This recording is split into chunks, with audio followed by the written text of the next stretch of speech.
Alex, so we played the guitar and now we want to listen to what we played, right? Yes, that's the trick of all the headphones that we have to offer now. Now, Audio-Technica has a very successful headphone out there, which is the ATH M50, which is the one that I'm holding in my hand.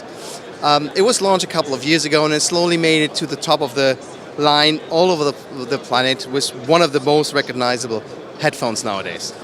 Now, we had smaller headphones in the line, the M40, M30, M20, which were ranking down in smaller feature sets. But they were all different because they come at different times. We had them on the mid-90s, the M40, which was nice on its own, but it was completely different. So we made the decision that we bring the M50 to the next generation, called the M50X, and added a nice feature which people really were asking for, which is the replaceable cable. Besides the fact that we have a nice locking mechanism here, which twists in and locks there very securely.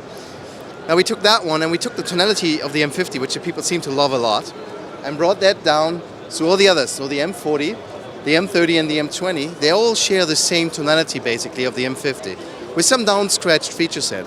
Like the M40 still has the detachable cable, the M30 now is fixed cable and no longer foldable. M20 is using a smaller driver with a little bit less max SPL out of it. So basically, okay, you get a little bit less but for more affordable price if this is just in your price pocket. But nevertheless, you always get the same tonality out of that. And beside of that range and family that we have now created, as usual, once a year we bring a new color on the M50, which I'm pretty excited about. Last year we had a nice red one, but I'm an old guy, and now we have a, which I find a very nice blue and beige brown headphone in a limited edition. So it's only available this year on only few pieces. So it's not like that you can order hundreds of them. For whom are they designed? Initially, the M series is the monitor headphone series, so it's for studio applications meant. But as people get more demanding with their sound quality, just consumers that we say, which sounds like something a bit bad to some ears, which I don't like to say actually, they like to have something which is really proper.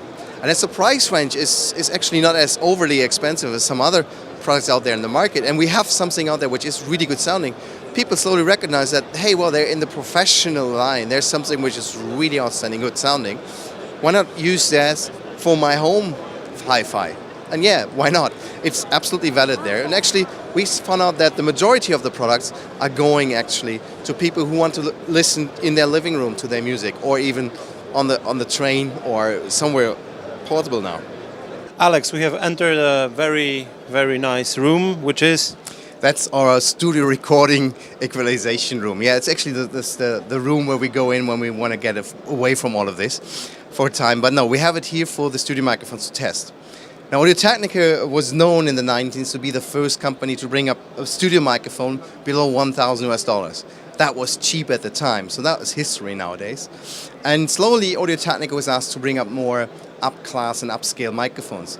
And we soon launched this tube microphone in the 90s, which became a standard. Unfortunately, when ROS compliance hit the regulations in Europe, we had to take it away from the market because it had lead in it. And it took us a long, long time till we finally, this year, actually today, could show it coming back to life. This is the 4060A, the tube microphone which we could relift.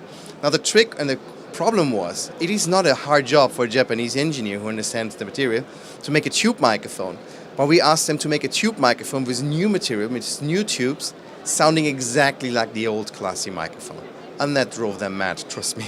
But they never gave up, and after a development time of over 6 years, they finally found the tonality back in the way that we want to have it.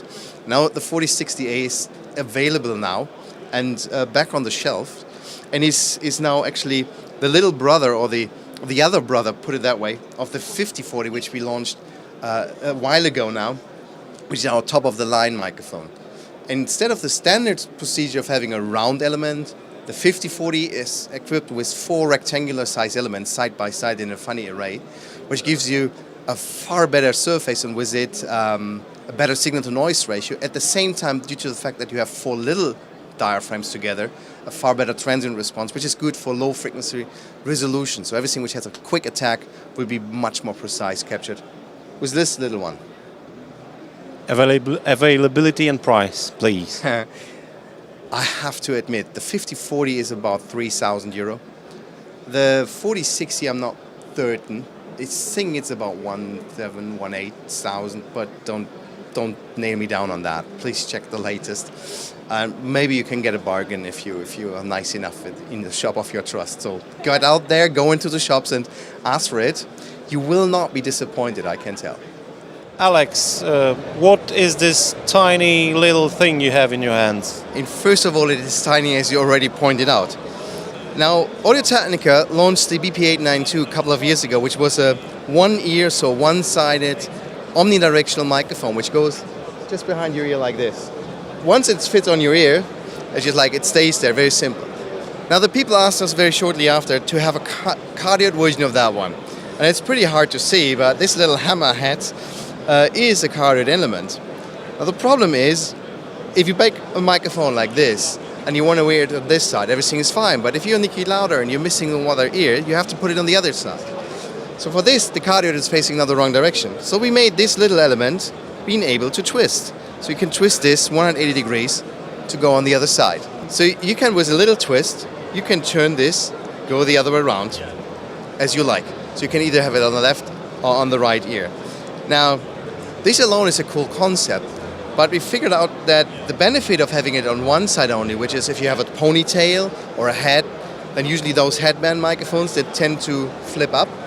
Some people don't like to have somebody touching their ear. If you're the CEO of a major multi-billion-dollar company, then you have a problem here.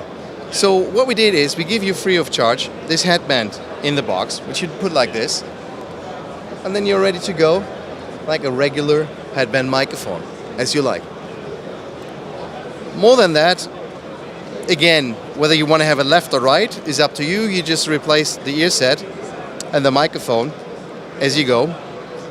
And if you're paranoid, you can even have two of them on you if you like. Comes in beige and in black, so to your choice of color, and ready to go. It's actually for presenters, can be used in theaters, especially in the one-eared version. We had put it on large opera productions worldwide so far, and of course TV hosts in those more modern fashion style where you're allowed to see the microphone.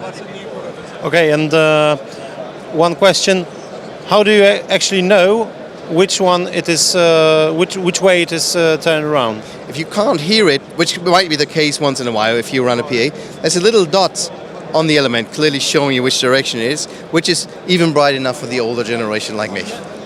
Availability and price.